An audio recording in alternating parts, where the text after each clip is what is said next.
Welcome back to another UCL Fantasy Limitless, this time out of Matchday 10, the second leg of the quarterfinals. If you haven't used the chip already, I'd highly recommend using it right now. You do get 5 free transfers for Matchday 11, the first leg of the semi-finals, and the same goes for the second leg of the semi-finals. You get free transfers, and for the final itself, you get another 5 free transfers. So I think it's the best time to use it now. I generally recommend using the chips in the group stages, and if you do keep one of them, either the wildcard or Limitless, you could play them in the early stages of the knockouts. But I'm going to talk about the best 50-man squad using this chip where there are no budget restrictions whatsoever. Let me know all your thoughts down in the comment section below. As always, smash the like button, subscribe if you're new. We're very close to getting 23,000 subscribers. I believe we're around 20 or 30 away, so let's get that by the end of the weekend. It'd be massively appreciated. And also check out all the other links, such as my Twitter and Instagram, DylanRCM, join the UCL Fantasy League, the Discord server, and also check out Spotify and Amazon Music. Leave a 5-star review on those podcasts. Without further ado, let's jump straight into it. At this stage of the competition, it's very difficult to nail down these goalkeepers. Oblak was my favourite in Matchday 9, but as it turned out, no goalkeeper and no team kept a clean sheet in the first leg of the quarterfinals, but Oblak managed to get a save point and get free overall. But I think in terms of the best goalkeepers for Matchday 10, it's between Oblak and Kobel. So it all depends on your preference and your predictions for the second leg of the quarterfinals. Do you back Borussia Dortmund to win and keep a clean sheet, or do you just think they have a better chance of keeping one than Atletico Madrid? If so, go for Kobel instead of Oblak, but I'd still favour Oblak slightly, and especially if you're using a wild card or if you're using your normal transfers and you also want these to carry over to the semi-finals and potentially the final, you'd still back Atletico Madrid slightly, but Dortmund scoring that late goal does put them firmly in it. A lot of these ties do hang in the balance, Arsenal versus Bayern Munich, even Man City versus Real Madrid, but if you ultimately look at it, at this point, I think the most likely teams to go through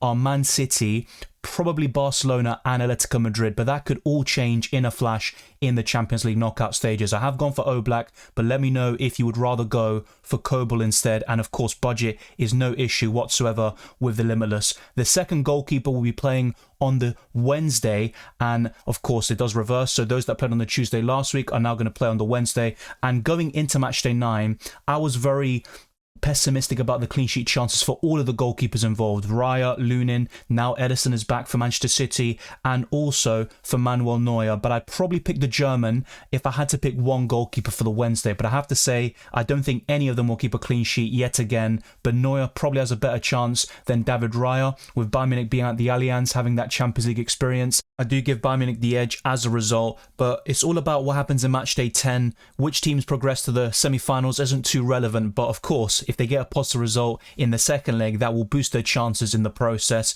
And I do back Oblak and Manuel Neuer to be the best goalkeepers in Matchday 10. Joao Cancelo has the highest ownership in UCL Fantasy amongst defenders, and he's also second in terms of UCL Fantasy points in this position, and I think he's the best Barcelona defender if money is no issue. But if you are looking for more budget options, then Kubarsi at 4 million is an absolute bargain, and even Koundé at 5 million offers very good value with those ball recoveries. But Joao Cancelo is the one with the attacking potential, and he's a jack of all trades in UCL Fantasy. I'm also going for the top defender in terms of UCL Fantasy points, and that's Hummels, who just delivers time after time again. He did concede twice against Atletico Madrid in the first leg, but he still managed to get 11 ball recoveries, and it just surprises me so much how many ball recoveries he gets week in, week out in this format, and that's why he's one of the best defenders to own. Even if you back Atletico Madrid to win or to score a few goals, Hummels can still get you 3, 4, possibly 5 points due to the sheer number of ball recoveries that he can get within a single match. It's absolutely incredible. Now, next up, it's going to be the first defensive double up I'm going to discuss, and that's going to be Atletico Madrid with Molina. But as I mentioned earlier, you could go for Kobel instead of Oblak. That's the big 50-50 call with this Limitless, and it's all about your preference and your predictions for this matchup, which is very difficult to really set them apart, and I think both teams could concede anyway. But I would double up on either Atletico Madrid or Borussia Dortmund defensively in Matchday 10, and Molina is another one who can get ball recoveries, assists, win penalties, and he can get the odd goal here and there. Now, the next defender is probably the best Man City defender, period. And he scored and assisted in a 5-1 win against Luton Town. And in terms of UCL Fantasy, he makes so many ball recoveries, which makes him an excellent option. He scored his first goal for Man City against Real Madrid at the Bernabeu with a fantastic goal. And I'm talking about none other than Gvardiol, who started off a bit shaky at Man City, but in the last couple of weeks, he's really grown into this role, playing as a left back. Sometimes he can play, of course, as a centre back, but in either position, Gvardiol can do really well. And in this format, like I mentioned, I just really back him over Ruben Dias and all the other Man City options. And of course, Dias remains a suspension risk, one more yellow, and he's going to miss the first leg of the semi-finals, and all yellow cards are wiped out in Matchday 11. Now, to complete this defensive line, I'm going to go for an Arsenal defender, but I have to say I'm not that hopeful of an Arsenal clean sheet. But if you are, then the best Arsenal defender for me is William Saliba, who conceded a penalty against Leroy Sané at the Emirates, and that put Bayern Munich ahead in the tie. But I still think Saliba is the best UCL fantasy option that Arsenal have to offer in this position. But you might want to double up on Bayern Munich instead. Now, Alphonso Davies is suspended, but you could go for Eric Dyer or De Ligt instead of Saliba and go all in on the Bavarians instead of diversifying the defensive line a bit like I did with this Limitless team. But let me know your thoughts down in the comment section below. Like I mentioned before, the only 50-50 call for me is Kobel versus Oblak in the goalkeeper position. I'm quite content though with the 5 defenders. Bellingham has had a phenomenal season, but in Matchday 9 he was anonymous, only had one passenger play which almost resulted in a goal. Apart from that, he was kept very quiet, but I'd still recommend him on the Limitless, the wildcard, and using your free transfers. And even if you back Man City to go through, Bellingham can do something and give Real Madrid some goals, whether he scores or assists them, and he can get some points in the process. But you would expect much better in Matchday 10, and Man City are now the favourites to progress to the semi-finals and also to win the competition, but never count out Real Madrid. That's something I've learned over the years in the Champions League. Now, the second midfielder I'm going to go for is one from the home team, and he has been very underwhelming this season due to injuries, but on his day, he is absolute class. And I'm talking about one of the most expensive players in the game and the most expensive midfielder, and that's Kevin De Bruyne. He started against Luton Town in that 5-1 victory, and he created 7 chances and was arguably the best player on the pitch. He just had no goals or assists to show for it. Now, Phil Foden is the standout Man City player and midfielder,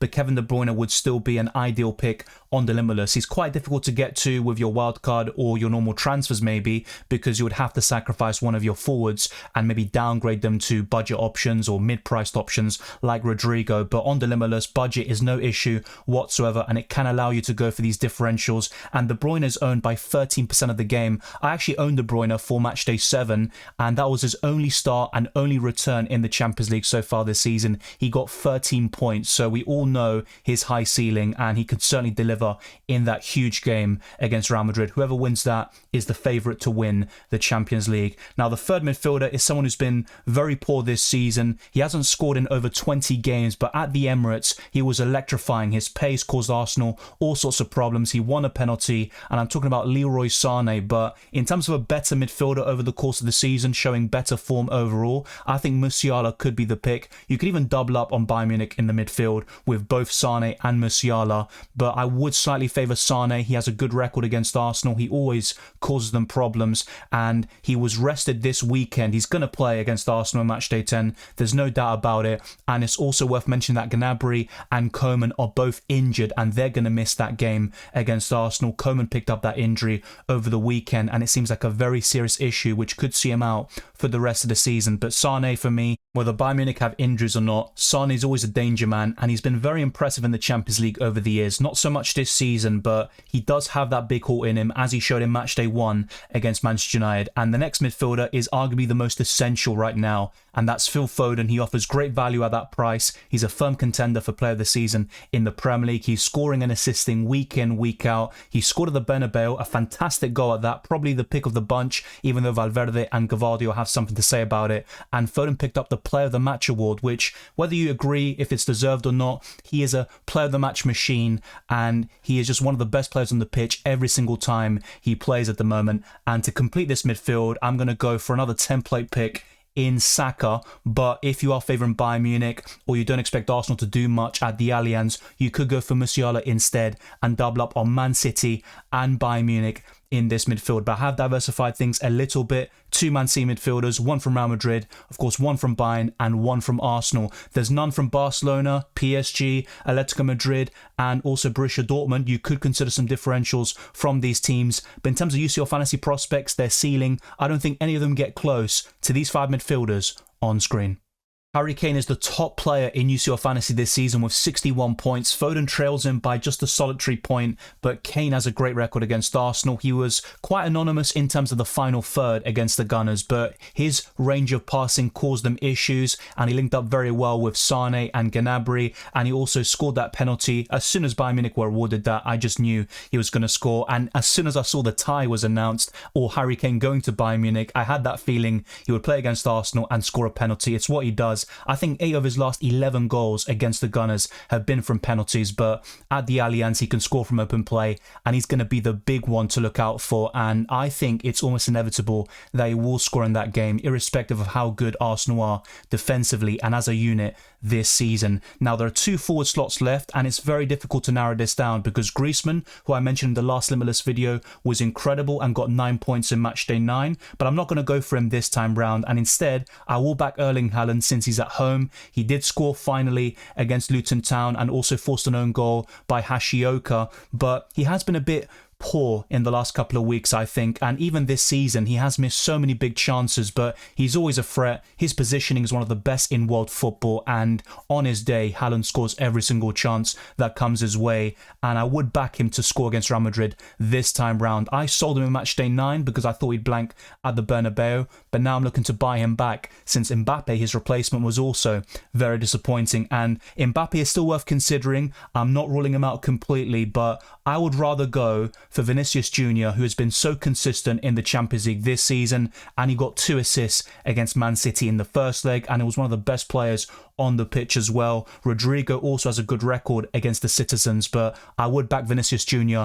over his fellow Brazilian, and I think this is the best front three you can assemble for Matchday 10. Let me know your thoughts down in the comment section below, but one thing we need to finalise is the captaincy, and the big problem with these selections is that in terms of midfielders and attackers, they all play on the Wednesday, and that's where you could include 1 or 2 from the Tuesday matches. So amongst this 15-man squad, I'd probably captain Cancelo or Hummels on the Tuesday, and for the Wednesday you have so many picks in here: De Bruyne, Foden, Haaland, Vinicius Jr. or even Harry Kane. I would probably narrow it down to Foden, Haaland and Kane for the captaincy on the Wednesday, but if you're not content with that and you want a better captaincy option for the Tuesday, we could change one of the midfielders or forwards to one of those players who play for Barcelona, Borussia Dortmund, Atletico Madrid or Paris Saint-Germain, and I would consider either Mbappe, Rafinha or Lewandowski in for one of these forwards, and maybe Vinicius Jr.